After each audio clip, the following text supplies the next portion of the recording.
বিক্ষোভ মিছিল করেছে প্রেম বঞ্চিতরা। দিনভর ছিল সবার আলোচনার কেন্দ্রে। মজার এই আয়োজনের মাঝে তরুণ যুবাদের জন্য ছিল কিছু বার্তাও।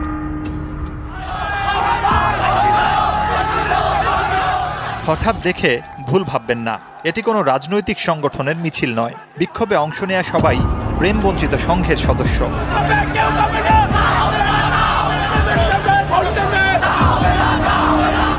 ক্যাম্পাসের টুকিটাকি চত্বর থেকে বের হয় মিছিলটি। অংশগ্রহণকারীদের মতে সেন্ট ভ্যালেন্টাইন্সের নামে যে ভালোবাসা দিবস তা মূল মন্ত্র থেকে অনেক দূরে সরে গেছে, যা তরুণ সমাজে তৈরি করেছে বৈষম্য, ক্ষোভ, বিদ্বেষ। একজন 4-5টা করে প্রেম করতেছে, আমরা ঘোর বিরোধী। কারণ একজন মানুষ একজনের সাথে প্রেম করবে, আর কেউ পাবে কেউ পাবে না, তা কখনো হয় না। যারা প্রেম করবে আমরা প্রেমের বিরুদ্ধে না, যারা প্রেম করে ভাই একটাই প্রেম করতে হবে। ভাই একটি ছেলে 10টি মেয়ে নিয়ে ঘুরতেছে, একটি ছেলে একটি মেয়েও পাচ্ছে না। আমরা এই প্রেমে